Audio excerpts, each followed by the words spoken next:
All right, Peyton, thanks so much. 12:03 is the time. President-elect Donald Trump is headed back to the White House. It's the first time in U.S. history that we will see this type of change. And the president-elect, as CBS Jared Hill is reporting, Trump's solid victory this time around is a story of voter turnout.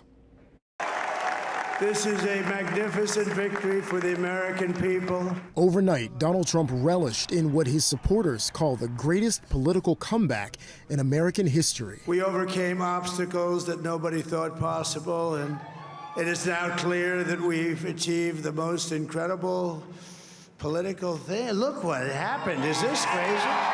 Trump's campaign strategy to appeal to people who don't vote frequently in key battleground states worked, ultimately putting him well over the required 270 electoral votes. And it's what played out in make or break Pennsylvania. People who voted early, they went overwhelmingly for Kamala Harris. But then what happened yesterday? Boom, Donald Trump turned out more people day of. Vice President Kamala Harris's campaign has always said if she loses, she'll concede the race. That call to her opponent could come today. She's also expected to address supporters at her alma mater, Howard University. You won't hear from the vice president tonight. The crowd there dispersed last night after learning Harris wouldn't make an appearance. As Team Trump prepares to head back to the White House, they're calling for hope and optimism. He is going to be a president for all Americans. Senior advisor Jason Miller says the president-elect can hit the ground running with executive orders. He can simply flip the switch on day one, secure the border, start the energy exploration again, which will help with reducing inflation, making things more affordable. A vast majority of voters nationwide described the economy as bad. It was a top concern among Trump voters. Jared Hill, CBS News, the White House. The president-elect will also have the Senate majority on his side. Republicans gained 3 seats in the Senate, shifting the majority to the GOP. Take a look at your screen here. You can see those numbers for yourself. Republicans now have 52 seats. Democrats have 42.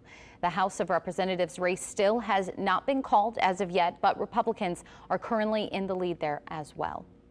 And as of right now, we are still waiting on the final tally of votes in Alaska, Maine, and 2 of those swing states. Michigan already recently called that, as we gave you those numbers at the top of the hour, giving Trump those electoral votes. Nevada and Arizona are the other 2 we are waiting on, and only 1, Maine, leaning towards Kamala Harris. Numbers from the Associated Press show Trump far exceeding expectations. Lee McNeil joins us with a breakdown on the numbers and more on how political analysts say Harris fell short.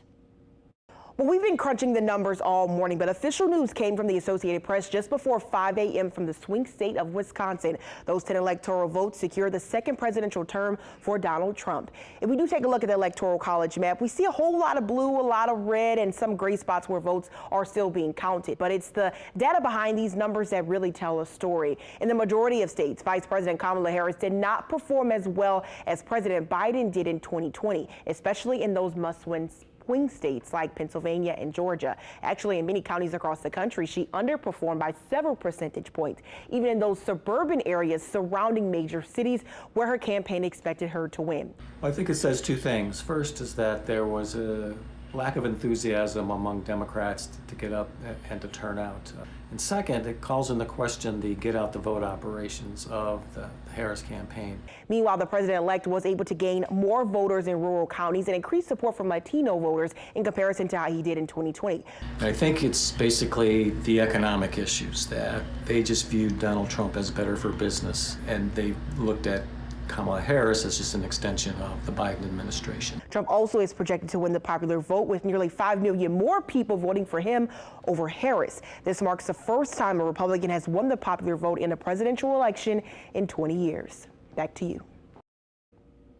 Well, we knew that the presidential race was a close one. It's been margin thin for quite a while, and it would come down to those key battleground states. It was Wisconsin, when tallied their numbers, that put President-elect Donald Trump past that 270 electoral vote threshold needed to take the lead. Political analysts say that there were many signs before and during the election that pointed to the outcome we're seeing now. Winston Reed has the story. Polling doesn't guarantee the outcome of any race, but it does share the sentiment of many voters around the country. Vice President Kamala Harris underperformed in many counties where President Joe Biden overperformed 4 years ago. Looking at the exit polls, the economy and immigration were key concerns. And the Harris campaign spent a lot of time talking about some other issues. They focused a lot on abortion rights, which was a critical issue, but people were concerned about the economy. And what we kept hearing in research was the fact that a lot of people wanted to know about her vision. How would she accomplish things? Vice President Harris underperformed with men as well, including white men, Latinos, and African American men. Political analyst Clancy DuBose says Kamala Harris falling short doesn't mean a woman can't take control of the Oval Office in the future. You know, I don't think it means that a woman can't run.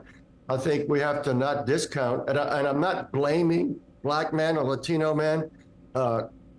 At the end of the day, it's about the candidate. It's about the economy. James Carville is still right. It's the economy, stupid. Which Carville said months ago. A lot of discomfort with the economy. Kamala Harris did perform well with voters 65 and older in some key battleground states. Reporting, I'm Winston Reed, WWL, Louisiana. 12:09 is the time. In just a few hours here at home, Louisiana lawmakers will begin a special session focused on the state tax structure. Governor Jeff Landry says the goal of the session is to overhaul the state's tax structure. That includes lowering the top individual and corporate tax rates and raising the deductions for some of its residents.